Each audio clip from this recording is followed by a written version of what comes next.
Back in October, researchers using satellites and drones discovered a bunch of ancient cities in the mountains of Uzbekistan. The most impressive one is called Daganbulak, a massive medieval city that pretty much dropped off the map. It sits above the old Silk Road, which was a network of ancient trade routes that connected Eurasia, active from the 2nd century BCE until the mid-15th century. From what they've found so far, Daganbulak was no small village. It had city walls, there were residential areas, buildings, possibly workshops for metalworking. They think it was active from around the 6th to 11th century. So for centuries, this place was pretty busy with trade and culture.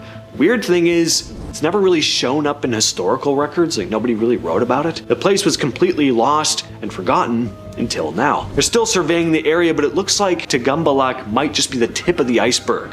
There could be even more lost cities buried in the hills. Just recently, researchers working in Mexico's Yucatan Peninsula found the layout of a previously unknown Maya city now being called Valeriana. Using LiDAR, they mapped out a full city hidden in the jungle. There were plazas and temples, homes, a ball game court, and a dammed up reservoir. This was not a tiny village. It looks like Valeriana was a major political capital back in its day. The amount of planning that would have gone into this place is impressive. That reservoir means they had a handle on managing water, which was a big deal in that environment. One of the archaeologists said Valeriana's design is just as complex as some of the more famous Maya sites, which is wild considering nobody even knew it was here until recently. What's really interesting too is how well preserved the place is. It's sure it's overgrown, but the buildings and layout are still visible. The fact that something this big was only recently discovered though, it just goes to show how much may still be waiting to be found.